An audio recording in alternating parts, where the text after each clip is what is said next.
Hi guys, welcome to கோல்லுப் channel. இது problem solving சீரீஸில் ப்ராப்ளம் நம்பர் 3.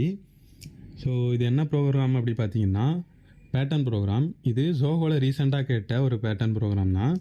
ஜோஹோ மட்டும் இல்லை, மற்ற கம்பெனிஸில் கூட இந்த மாதிரி கொஸ்டின்லாம் கேட்குறாங்க. நீங்கள் யாராச்சும் ஜோஹோ ரவுண்ட் 2க்கு ப்ரிப்பேர் பண்ணுறீங்க அப்படின்னா இந்த கொஸ்டின் உங்களுக்கு ரொம்ப யூஸ்ஃபுல்லாக இருக்கும். ஏன்னா கொஞ்சம் ஈஸியான ஒரு லாஜிக் தான். கொஞ்சம் அண்டர்ஸ்டாண்ட் மட்டும் நல்லா பண்ணிக்கிட்டோம் அப்படின்னா நமக்கு இந்த ப்ராப்ளம் வந்து ஈஸியாக நம்ம ஒரு வித்தின் 5 மினிட்ஸ்லேயே போட்டு முடிச்சிடலாம். அந்த மாதிரி ஒரு ப்ரோக்ராம் தான்.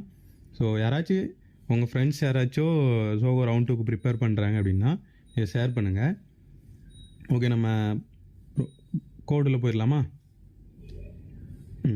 இப்போது நமக்கு இன்டீஜராக ஒரு நம்பர் கொடுத்துட்றாங்க. அதோட பேட்டர்ன் எப்படி இருக்கணும் அப்படின்னா இந்த ஸ்ட்ரக்சரில் தான் இருக்கணும் அப்படிங்கிறத நமக்கு அவுட்புட்டு ஷோ பண்ணிடுறாங்க. இப்போ இந்த அவுட்புட் தான் நம்ம கொண்டு வரணும். ஓகேவா? இப்போது நீங்கள் பேட்டர்ன் ப்ரோக்ராம் அப்படின்னாலே அதில் நீங்கள் ஃபஸ்ட்டு எந்த மாதிரி ஸ்ட்ரக்சரில் இருக்குது அப்படிங்கிறத நீங்கள் ஃபஸ்ட்டு நோட் பண்ணணும். இப்போது நமக்கு இந்த ஸ்ட்ரக்சரில், அதாவது சே ஃபார் எக்ஸாம்பிள் நமக்கு நார்மலாக இப்போ ஒரு பாக்ஸ் எடுத்துக்கிட்டோம் அப்படின்னா இந்த மாதிரி தான் இத்தனாவது இண்டெக்ஸில், அதாவது I1 J1 இந்த பிளேஸில் ஒரு நம்பர் இருக்கும். இப்போது இந்த இடத்துல இருக்குது அப்படின்னா I2 J5 அந்த மாதிரி இருக்குமா? இப்போது நமக்கு கொடுத்துருக்கிறது என்ன அப்படி பார்த்தீங்கன்னா இந்த ஸ்ட்ரக்சரில் கொடுத்துருக்காங்க. இப்போது பாதி தான் இருக்கிற மாதிரி கொடுத்துருக்காங்க. அப்போ நமக்கு இந்த எலமெண்ட்லாம் நமக்கு தேவையில்லை, அதை நம்ம இக்னோர் பண்ணிக்கலாம். ஓகேவா? இப்போது நாம் இந்த ஸ்ட்ரக்சரை நாம் கோடில் கொண்டு வர ட்ரை பண்ணலாம். ஓகேவா? ஃபஸ்ட்டு இன்ட் n = 5 அப்படின்னு ஒரு நம்பர் கொடுத்துக்கலாம். நம்ம பேட்டர்ன் ப்ரோக்ராம் அப்படின்னாலே நமக்கு 2 லூப்ஸ் கண்டிப்பாக வந்தே ஆகணும். இப்போது நம்ம I = 0ன்னு எடுக்காமல் 1ன்னு எடுக்க போகிறோம். ஏன் அப்படின்னா நாம் இந்த இடத்துல ஃபஸ்ட்டு ரோ, இப்போது நமக்கு ஃபஸ்ட்டு ரோவில் ஃபுல்லாக ஐயோட வேல்யூஸ் தான் இருக்குது. ஓகேவா? நம்ம இப்போ 0 கொடுத்தோன்னா அடுத்து நம்ம இன்க்ரிமெண்ட் பண்ணி அதில் ஷோ பண்ணுற மாதிரி இருக்கும். ஸோ நம்ம I1 கொடுத்து n 5லே முடிக்கிற மாதிரி பண்ணிக்கலாம். உங்களுக்கு ஈஸியாக தான் புரியும்னு நினைக்கிறேன். I++, அப்புறம் நம்ம ஃபார் லூப்பில் அடுத்து ஜேவை போட்டுக்கலாம். ஜே வந்து நமக்கு 1ல் ஸ்டார்ட் ஆகி I வரைக்கும் போகிற மாதிரி நம்ம லூப் போட்டுக்கலாம். இது ஏன் இந்த கண்டிஷன் ஏன் ஐலேருந்து ஜே வந்து 1லேருந்து I வரைக்கும் போகுது அப்படி பார்த்தீங்கன்னா இப்போது நமக்கு ஃபஸ்ட் ரோவில் ஒரு எலமெண்ட் தான் இருக்குது, செகண்ட் ரோவில் 2 எலமெண்ட் தான் இருக்குது, தேர்ட் ரோவில் 3 தான் இருக்குது. ஸோ அது ஐயோட நம்பரை பொறுத்து தான் நமக்கு எத்தனை எலமெண்ட் இருக்குங்கிறது நமக்கு இதில் இருக்குது. ஓகேவா? அப்போது நம்ம ஜேந்து ஐயோட லென்த்துக்கு க்ரியேட் பண்ணிக்கலாம். இப்போது நம்ம எல்என் போடக்கூடாது. இப்போ ஒரு ஸ்டார் போட்டு நம்ம பிரிண்ட் பண்ணி பார்த்துக்கலாம். இப்போ நம்ம பிரிண்ட் பண்ணோம் அப்படின்னா நமக்கு ஒரே லைனில் தான் வரும். ஏன் அப்படின்னா நம்ம அடுத்த லைன் வர்றதுக்கு நம்ம கண்டிஷன் கொடுக்கல. ஓகேவா? அடுத்த லைன் வர்றதுக்கான கண்டிஷன் கொடுத்தாச்சு.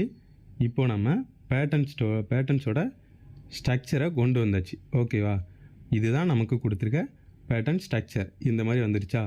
இப்போது நம்ம ஃபார் லூப்பில் ஸ்ட்ரக்சரை கண்டுபிடிச்சாச்சு. இப்போது ஒரு எலமெண்ட்டில் இருக்கிறதையும் நம்ம எப்படி கொண்டு வரோம் அப்படிங்கிறது தான் இப்போ பார்க்க போகிறோம். இப்போ நமக்கு ஃபஸ்ட்டில் ஐயில் இருக்கிறது எல்லாமே வந்திருக்குதா? இப்போது I ஃபஸ்ட்டு ரோ அப்படின்னா 1 வந்திருக்கு, I செகண்ட் ரோ அப்படிங்கும்போது 2 வந்திருக்கு, தேர்ட் ரோங்கிறப்போ 3 வந்திருக்கு. ஸோ நம்ம இப்போது இந்த இடத்துல I போட்டு பார்க்கலாம்.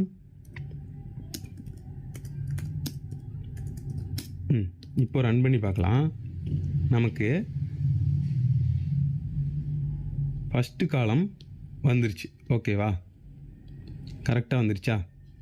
இப்போது இதுக்கப்புறம் என்ன பண்ண போகிறோம் அப்படின்னா இதுக்கப்புறம் தான் நாம் ஒரு லாஜிக் ஒன்று யூஸ் பண்ண போகிறோம். இப்போ என்ன அப்படி பார்த்தீங்கன்னா நமக்கு நம்ம இந்த இடத்துல நமக்கு ஐயோட வேல்யூ இருக்குது. இப்போது இதுக்கப்புறம் இந்த நம்பர் எப்படி வந்திருக்குது அப்படின்னு பார்த்தீங்கன்னா 2 கூடி டிஃப்ரென்ஸ் எடுக்கணும்.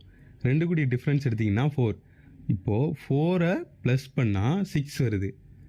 3 ப்ளஸ் பண்ணால் 7 வருது. அப்புறம் 7 ஓகே இப்படி பார்த்துலாம். 2 ப்ளஸ் பண்ணால் 4 வருது. 3 ப்ளஸ் பண்ணால் 7 வருது. 4 ப்ளஸ் பண்ணால் 6 சாரி இதில் 8 வரும். சின்ன மிஸ்டேக். ஓகேவா? இந்த ரோலாம் ஐயோட ப்ளஸ் 4 பண்ணால் வருது.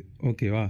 அதுக்கப்புறம் இதெல்லாம் ஐயில் இருக்கிறதோட 3 ப்ளஸ் பண்ணால் வருது. ஓகேவா? இதெல்லாம் இதுக்குரிய டிஃப்ரென்ஸ் என்னென்னா 3. இப்போ இதுக்குரிய டிஃப்ரென்ஸ் 2, இதுக்குரிய டிஃப்ரென்ஸ் 3. இப்போ நம்ம இந்த டிஃப்ரென்ஸை கண்டுபிடிச்சாச்சு. ஓகேவா?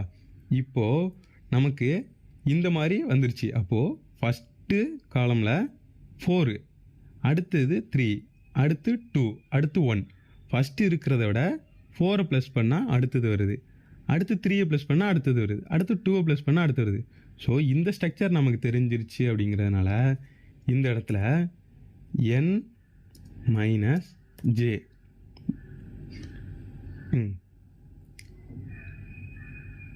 ஓகே வந்துருச்சா? நம்ம கொடுத்த இந்த வேல்யூஸ் எல்லாம் இங்கே வந்துருச்சு. ஓகேவா? இப்போது ஐயில் இருக்கிறத விட இதை ப்ளஸ் பண்ணால் இங்கே வந்துருச்சா? ஃபஸ்ட்டு ரோவில் இருக்கிறதுல ப்ளஸ் 4 போட்டால் இது செகண்ட் ரோ வந்துருச்சு. அடுத்து தேர்ட் ரோ கண்டுபிடிக்கணும்னா இதில் ப்ளஸ் 3 போடணும். ஸோ இதுக்குரிய டிஃப்ரென்ஸை நம்ம கண்டுபிடிச்சாச்சு. ஓகேவா? இப்போ என்ன பண்ண போகிறோம் அப்படின்னா இனிஷியலைட் பண்ணி டெம்ப் அப்படிங்கிற ஒரு ஐயோட வேரியபிள்ஸ் எல்லாம் உள்ள ஐயோட வேல்யூஸ் எல்லாம் உள்ள ஸ்டோர் பண்ணி இப்போது டெம்ப்புங்கிறத நாம் பிரிண்ட் பண்ணுறோம். இப்போது 10 தான் நம்ம இன்க்ரிமெண்ட் பண்ண போகிறோம். இப்போ நம்ம n மைனஸ் ஜேன்னு ஒன்று கண்டுபிடிச்சோம் இல்லையா? அதுதான் கொடுத்து இன்க்ரிமெண்ட் பண்ண போகிறோம். n minus J. ஓகேவா?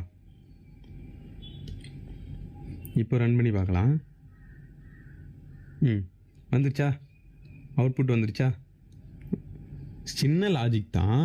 அதாவது ஃபஸ்ட்டு லூப்பில் இருக்கிறத எடுத்து அடுத்து ஃபஸ்ட்டு லூப்பில் இருக்கிறத தனி வேரியபிளில் எடுத்து இந்த மாதிரி எடுத்து அடுத்து ரெண்டு கூடிய டிஃப்ரென்ஸை கண்டுபிடிச்சி அதுக்குள்ளே நம்ம இன்க்ரிமெண்ட் பண்ணி ஒரு லூப்பு வரும்போதும் ஜே லூப் ரன் ஆக அது இன்க்ரிமெண்ட் ஆகிட்டே இருக்கும். ஜே 1 இருக்கும்போது 1 தான் பிரிண்ட் ஆகும். அடுத்து அந்த லூப் முடியும் போது அந்த டெம்பரரியோட வேரியபிள் வந்து அடுத்ததில் வேல்யூவாக மாறிடும். அப்படி லூப்பு ஜே லூப் லூப் ஆக ஆக அதோட ஐயோட வேல்யூ வந்து நமக்கு உள்ளே இன்க்ரீஸ் ஆகும். ஸோ அதுவே பிரிண்ட் ஆகிரும். அதுதான் இந்த பேட்டர்ன்ஸோட கான்செப்ட். இந்த கான்செப்ட் உங்களுக்கு புரிஞ்சிருச்சு அப்படின்னா கமெண்ட் பண்ணுங்கள். இதை விட நல்லா பெஸ்ட்டான ஒரு அப்ரோச் உங்களுக்கு தெரியும் அப்படின்னாலும் அதையும் கமெண்டில் போடுங்க. நாங்கள் ஷார்ட்ஸில் போட ட்ரை பண்ணுறோம். Okay, like and subscribe. Thank you.